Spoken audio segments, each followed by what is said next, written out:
नमस्कार दोस्तों, मैं अंकुर उपाध्याय स्वागत करता हूं आप सभी का एक बार फिर से अपनी नई वीडियो में। आज मार्केट में भयंकर सेल ऑफ आया है। ये पूरी की पूरी गिरावट खरीदी हुई है। हमारी अपनी गिरावट सिर्फ इतनी थी या हमारा सिर्फ इतना खराब समय था कि आज वीकली एक्सपायरी थी। वीकली एक्सपायरी पे प्रेशर पड़ गया बाजार में, लेकिन प्रेशर आया पहले बाहर से, उसके बाद जब कुछ इंपॉर्टेंट लेवल्स के नीचे बाजार आ गया भारतीय बाजार, तो फिर प्रेशर आने लगा एक्सपायरी का। मैं आपको सिंपल समझाने की कोशिश करता हूं। निफ्टी 50 पॉइंट करीब गिरकर खुला, तुरंत रिकवर हो गया, हरे निशान में गया, 24,100 पे घूमने लगा। प्रेशर आया ग्लोबल मार्केट से, स्पेशली एशियन मार्केट से। एशियन मार्केट में भयंकर सेल ऑफ था आज, जिसपे मैं आगे वीडियो में आऊंगा। उसके बाद उस सेल ऑफ को देख के भारतीय बाजार में भी गिरावट आई। 24,000 का लेवल जैसे ही ब्रेक हुआ, 24,000 का call writer put writer trap हो गया। जैसे ही 24,000 का पुट राइटर ट्रैप हुआ, अपनी पोजीशन छोड़ना शुरू करा उसने, तो लॉन्ग अनवाइंड हो गए। लॉन्ग अनवाइंड होते ही 23,900 सीधे बाजार कूद गया। और उसके बाद फिर दिन के दौरान जैसे जैसे ग्लोबल मार्केट्स गिरते चले गए, भारत का बाजार भी गिरता चला गया।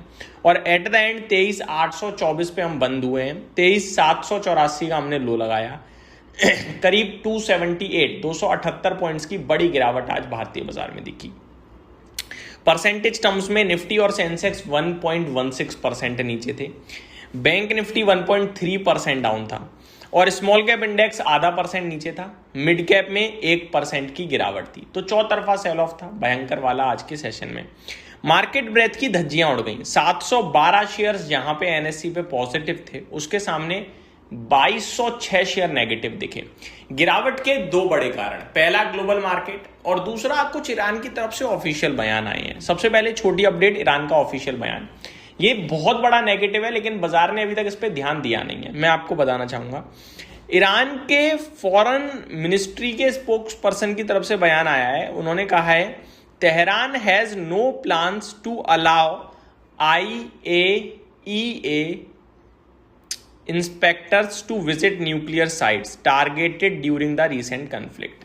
तो कल्ली JD वैंस साहब, जो कि यूएस के वाइस प्रेसिडेंट है, उन्होंने कहा कि ईरान ने एग्री कर लिया है कि IAEA के अधिकारी उनके न्यूक्लियर साइट पे जाके जांच करेंगे कि वो नॉर्मल है या फिर उससे वीपन्स बना सकते हैं। और ईरान कह रहा है कि ना, हमने अलाउ नहीं करा। ये तो बड़ा झटका है भैया, क्योंकि न्यूक्लियर का तो मामला पूरा का पूरा है ही। अब ईरान उस पर डिनाई कर रहा है और यूएस कह रहा है अलाउ कर दिया है। तो क्या समझे हम इसे? तो ईरान की सुनी जाएगी, क्योंकि ईरान का ये प्रोजेक्ट है, ईरान के पास है यूरेनियम या न्यूक्लियर प्रोग्राम जो भी है। तो ईरान अगर मना कर रहा है तो मना ही है। तो ये बहुत बड़ा नेगेटिव है। वहीं दूसरी तरफ उन्होंने ये भी कहा कि जो स्ट्रेट ऑफ हॉर्मुज़ है वो पूरी तरीके से ओपन है, लेकिन फिर भी कहीं ना कहीं परेशानी का विषय तो बनता हुआ दिख रहा है। दूसरा बड़ा कारण था ग्लोबल मार्केट। अब ग्लोबल चलते हैं। एशियन मार्केट में तो आज मतलब कोहराम था भाई साहब, टेक स्टॉक्स में सेलिंग की वजह से। अब आप सभी को पता है कि टेक स्टॉक से हमारा लेना देना तो कुछ है नहीं। टेक स्टॉक्स उनके चले हैं तो उन्हीं में प्रॉफिट बुकिंग आएगी, हमारा तो कोई चला ही नहीं। हमारा तो 6 साल के लोएस्ट पॉइंट पे इन्फोसिस खड़ा है, तो हमारा टेक स्टॉक कौन सा चला जो गिरेंगे? बस सेंटीमेंट्स थे कि भैया वो गिर रहे हैं, हम भी गिर जाते हैं। वैसे ही हमारा बाजार तो वीक है। तो ये हुआ है हमारे साथ। अब मैं आपको डेटा बताता हूँ एक बार। सबसे पहले जापान निकाई 3.55% क्रैश। कॉस्पी यानी कोरिया की बात करूं अगर मैं, तो इनने तो हद ही कर दी भैया। 10% का लोअर सर्किट मारा है इनने आज। 10% कॉस्पी नीचे आज। आप सोच सकते हैं कितना भयंकर टूटा है। हैंगसेंग 1.8% डाउन था। शंघाई 1.37%, ताइवान 1.34% नीचे है। मलेशिया 1.23%। भयंकर सेल ऑफ। अब ये सब छोड़ देते हैं, नेस्डेक इंडेक्स पे ध्यान दे लो। 0.3% नीचे है। 850 पॉइंट नेस्डेक इंडेक्स क्रैश दिख रहा है इस समय। माइक्रॉन 9% दिख रहा है। रिसेंटली लिस्टेड स्पेस एक्स, जिसने चारों तरफ चर्चा बटोरी, वो 5% दोबारा नीचे दिख रहा है। कल भी गिरा था, आज वापस से गिरता हुआ दिख रहा है। अभी 3% समथिंग की गिरावट दिख रही है। $400 बिलियन का सेल ऑफ है, ऐसी खबर आ रही है। तो भयंकर लेवल पे गिरावट आज के सेशन में आपको बनते हुए दिख रही है टेक स्टॉक्स में, अमेरिका से लेकर दुनिया भर के बाजारों में। एक्चुअली में देखा जाए तो ये टेक स्टॉक्स की सेलिंग हमारे लिए पॉजिटिव होगी, क्योंकि वहाँ से अगर पैसा निकलेगा तो शायद भारत आ जाए। लेकिन अभी तो हम सेंटीमेंट्स की वजह से सबके साथ गिर रहे हैं। लेकिन आपको करना क्या है, ज़्यादा टेंशन नहीं लेनी है। ये जो लेवल है ना निफ्टी का, यहीं कहीं से भी घूमने के चांसेस ज़्यादा हैं।